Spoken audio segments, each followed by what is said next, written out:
बद्रीनाथ धाम हम मौजूद हैं और लगातार यहाँ पर बर्फबारी हो रही है। मौसम विभाग ने पहले ही इस बात की जानकारी दी थी कि मौसम बिगड़ेगा और भारी बर्फबारी भी हो सकती है।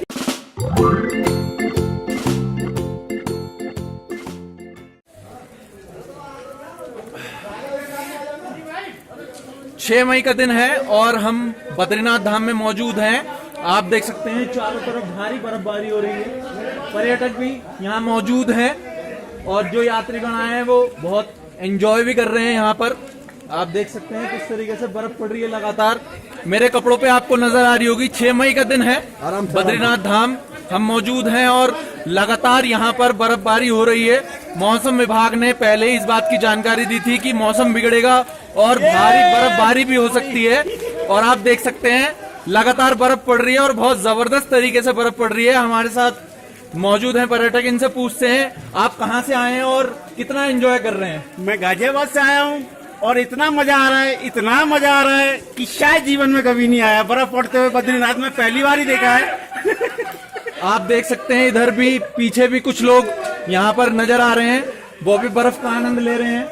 पहली बार लगभग उम्मीद जताई जा रही थी कि मई में इस तरीके से बर्फ नहीं पड़ेगी, लेकिन जिस तरीके से मौसम बदला, मौसम ने करवट ली। मौसम विभाग ने कहा था इस बारे में कि मौसम बदलेगा तो हो सकता है बर्फ भी पड़ सकती है।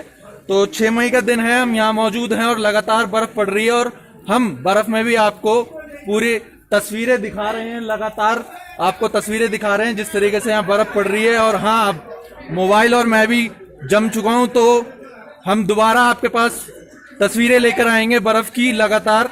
और टेम्परेचर काफी नीचे जा चुका है। तो फिलहाल बद्रीनाथ धाम में हमारे साथ एक और भी मौजूद है यात्री, ये भी आए हैं। कहाँ से आए हैं आप? अलीगढ़ से आए हैं। अलीगढ़ से आए हैं। क्या पहली बार आपने बर्फ? हाँ, पहली बार देखा है। बहुत अच्छा लग रहा है हमको बहुत अच्छा लग रहा है बर्फ में आनंद उठाते हुए, और बहुत अच्छा बर्फ पड़ रहा है यहाँ पर।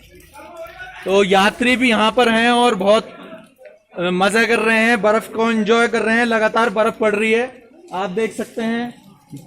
भारी बारिश भी हुई है, उसके बाद जिस तरीके से बर्फ पड़ रही है तो ठंड भी काफी बढ़ चुकी है। और लगातार अभी यात्रियों के आने का सिलसिला लगातार चालू है और यात्री भी आ रहे हैं और ठंड भी काफी ज्यादा बढ़ चुकी है।